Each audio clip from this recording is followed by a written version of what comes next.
Hi hello praise lord ಎಲ್ಲರಿಗೂ. Today women's day.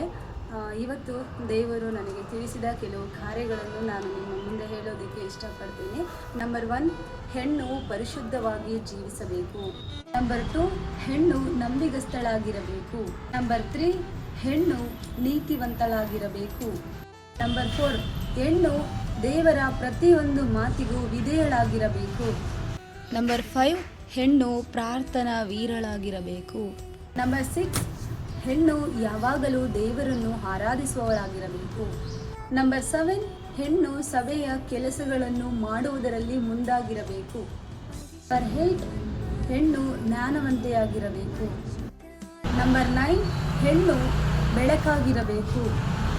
Number 10, ಹೆಣ್ಣು ರುಚಿ ಕೊಡುವ ಉಪ್ಪಾಗಿರಬೇಕು. ನಂಬರ್ 11, ಹೆಣ್ಣು ಕುಟುಂಬವನ್ನು ಕಟ್ಟುವ ಸ್ತ್ರೀಯಾಗಿರಬೇಕು. ನಂಬರ್ 12, ಹೆಣ್ಣು ತನ್ನ ಮನೆಯವರೆಲ್ಲರನ್ನು ಪ್ರೀತಿಸುವವಳಾಗಿರಬೇಕು.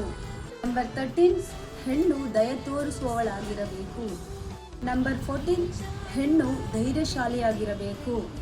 ನಂಬರ್ 15, ಹೆಣ್ಣು ಎಲ್ಲರಿಗೂ ಉಪಚಾರ ಮಾಡುವವಳಾಗಿರಬೇಕು. ಈ ಎಲ್ಲ ಕಾರ್ಯಗಳು ನಿಮ್ಮ ಜೀವಿತದಲ್ಲಿ ಅಳವಡಿಸಿಕೊಳ್ಳಿರಿ. ದೇವರು ನಿಮ್ಮನ್ನು ಆಶೀರ್ವದಿಸಲಿ. Happy women's day.